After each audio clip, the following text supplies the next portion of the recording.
Hey, welcome back. This video has been sponsored by PCBWay. They have kindly sent me a pair of boards, and yeah, they sent me the boards and the stickers. We also have a pen. So now the intentional use of these boards has now changed, and I would like to talk about that first, and also what I want to use these for. So the first part of the video will be an update on the Tandberg TD reel-to-reel recorder. That program I made in the last video worked out really well. I handed the chips over to the service guy, the ATtiny1606. He was really happy to get the chips, so he had been searching for them all over the place. I just put them in my programmer. I ironed out some bugs, and then I called him up, and he was really happy. For these boards, I'm thinking maybe a better use for them. If I want to use the chip in another project, they are really small and handy. I can start designing the software using the DIP format, the DIP20 format here. So just solder it on one of these. And then we have a breakout board. So that's the new intentional use for this board. So, alright, so let's talk about this drop-in replacement. So it's the ATtiny1606. As you can see, it's a normal dip package. And before I handed them over to him, I did some debugging, as you saw in my previous video. And there was something there that I should have picked up. Maybe you did pick it up. When it comes to this last line here, you can see we have a double pipe there, and I should have paid attention to that number up here, 04, which turns to 05. Isn't it supposed to flip more than one bit? So that we will see here. Okay, so as you can see in this video, I did a counting, and then you can see that one of the bits are high at all times. This is because of that double pipe thing, and you could also see in the simulator that was actually the case. So, but after fixing that, as you can see, now all the outputs are working. So I tested it, and here you can see I have all the inputs and outputs on one side and the other side, and I'm testing. I know what the output is supposed to be. So I test all this in strategic positions, basically just to test all the inputs that I do something, and that all the outputs are. This is the video, and here's the chip. The old chip was what you saw in the beginning there, and he has inserted it.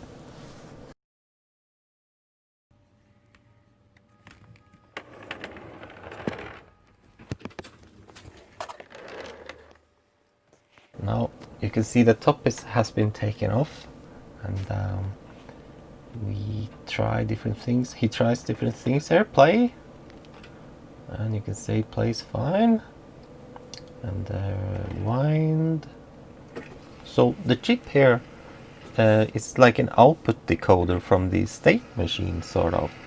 So it controls motors, clutches, this thing going up and down here, I think, and the correct state, I think. So all the LEDs are sort of connected to that output.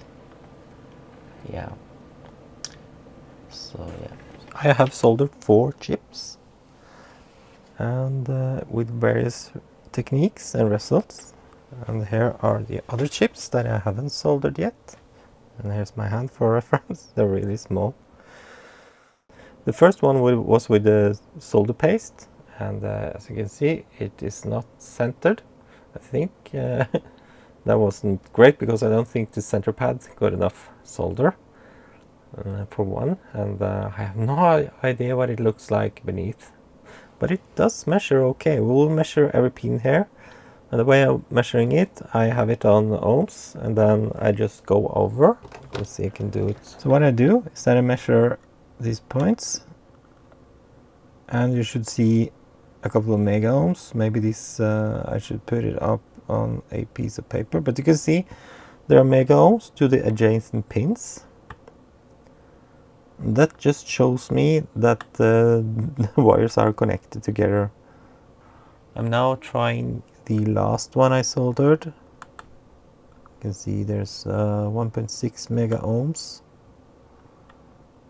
And it seems to be okay actually. I'm also looking for shorts. No, all of them seems okay actually.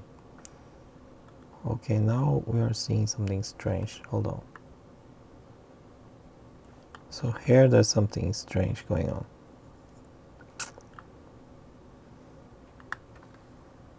Here we have the problem I was looking for.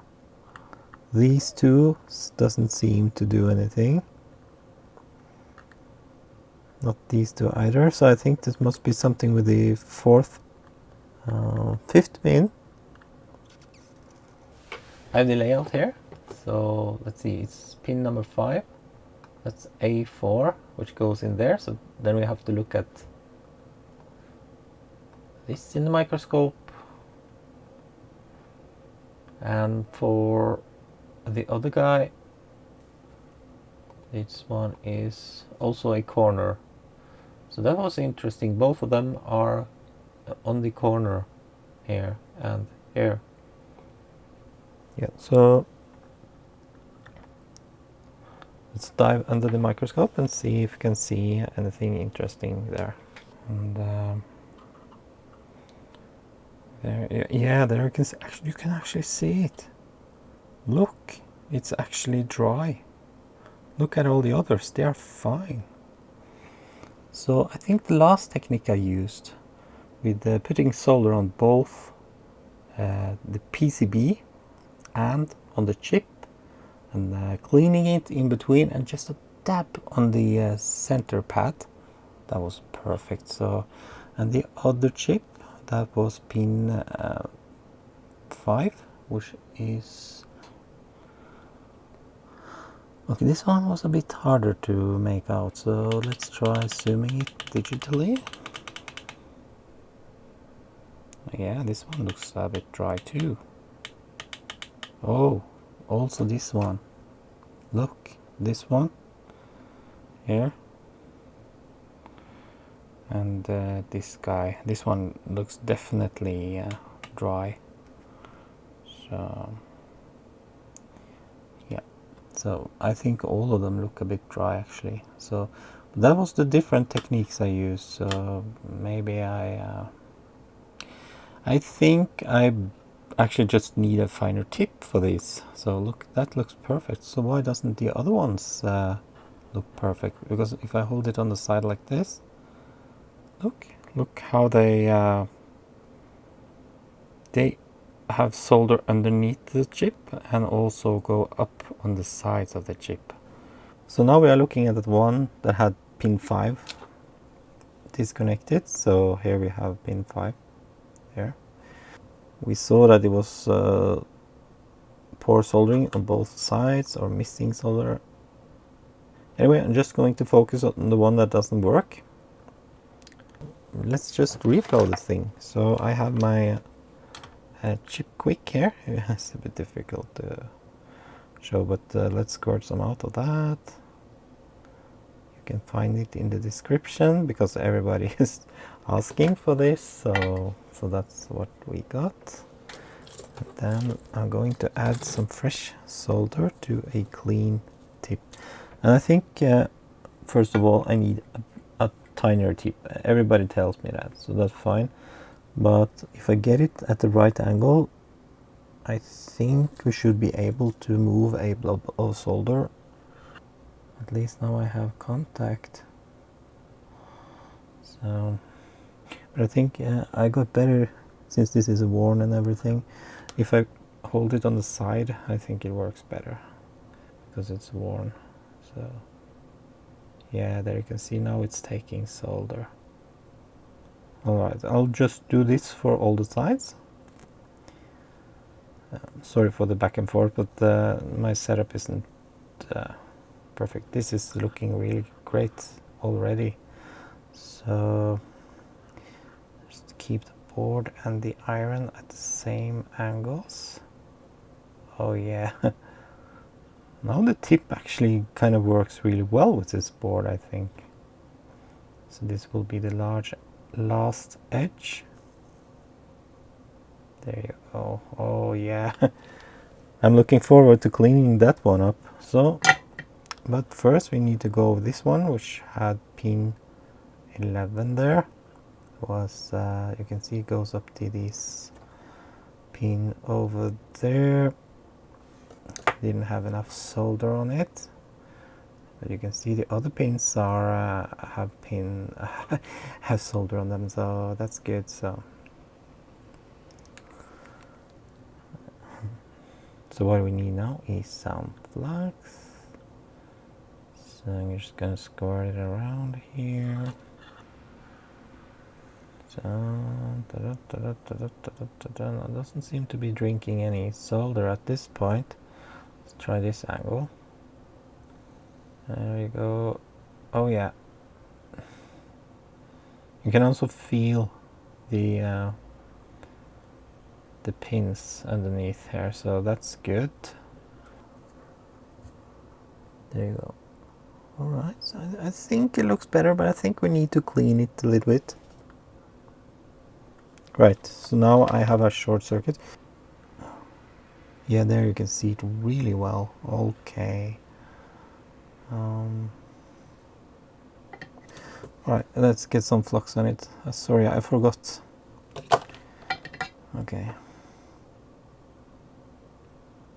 There, flat tip. Boink, boink, boink, boink, boink, boink. And that's how I roll anyway. Good. This one looks good. This one looks good. This just needs some cleaning. Alright. Now it's time to clean it.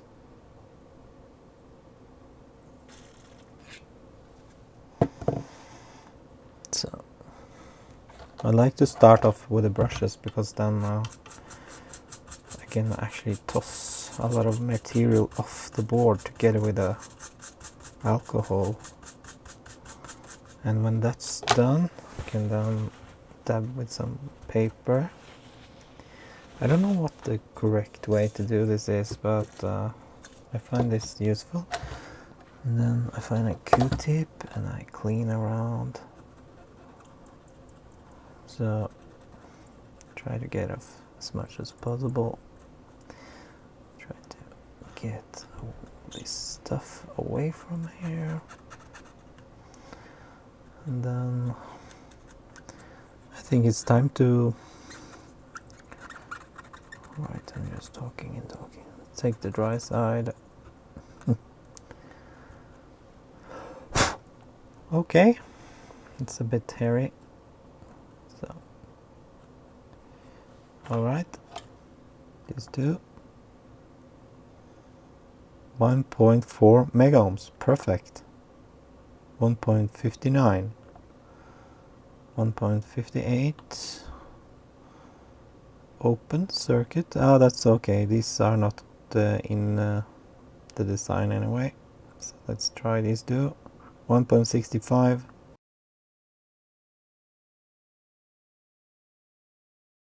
I have my hot air rework station for those who haven't seen me before. It's not connected right now. I have a Tech iron. Speaking about iron, this is another project I'm going to show you soon. So sorry for the audio. I haven't connected the audio microphone right now.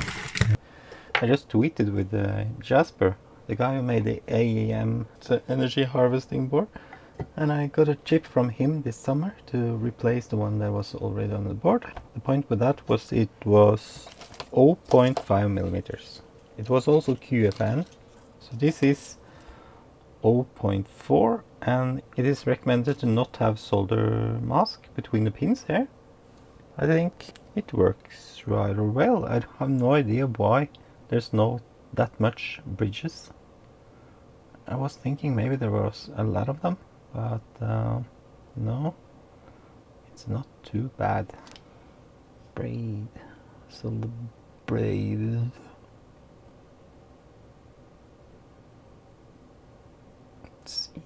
do this without burning anything, like myself. There you go. Now we're going to pre-tin these guys, and I'm just getting a bit tired. So, and what I didn't see at first is that we do have, yeah, it looks like it's orange on the sides. It's just, oh yeah, so that's probably the copper without any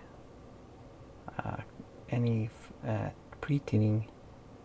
Yeah, but we'll try to get some tin on there. So yeah, so it will be a bit fiddly. This go. Let's pre-tin this sucker. Some tin. Let's see if we can do this. Oh, yeah, all right.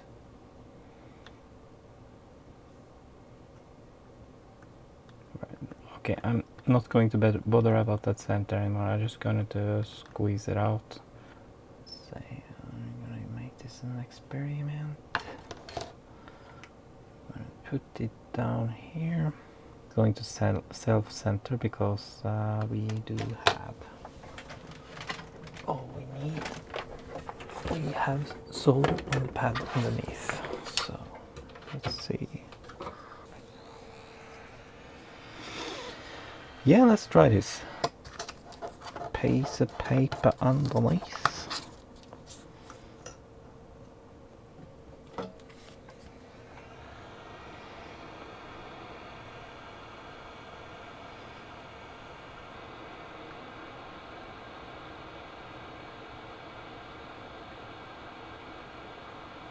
There it goes. When it flips like that, I think that means that the center pad is getting on there. Don't know if I'm going to touch it or not, because touching it. I'm breaking it. It was good.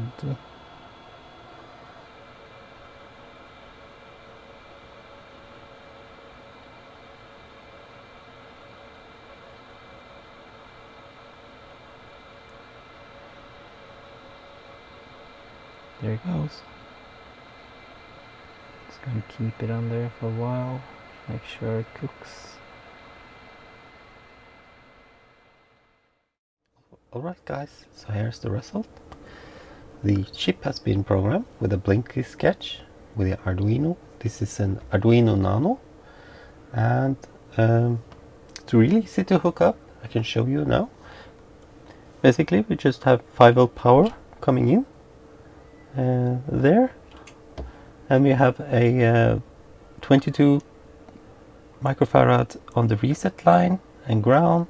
The reason for that is when you program with a JTAG to ATtiny, you don't want this device to reset, but you want this device to reset. Something about that.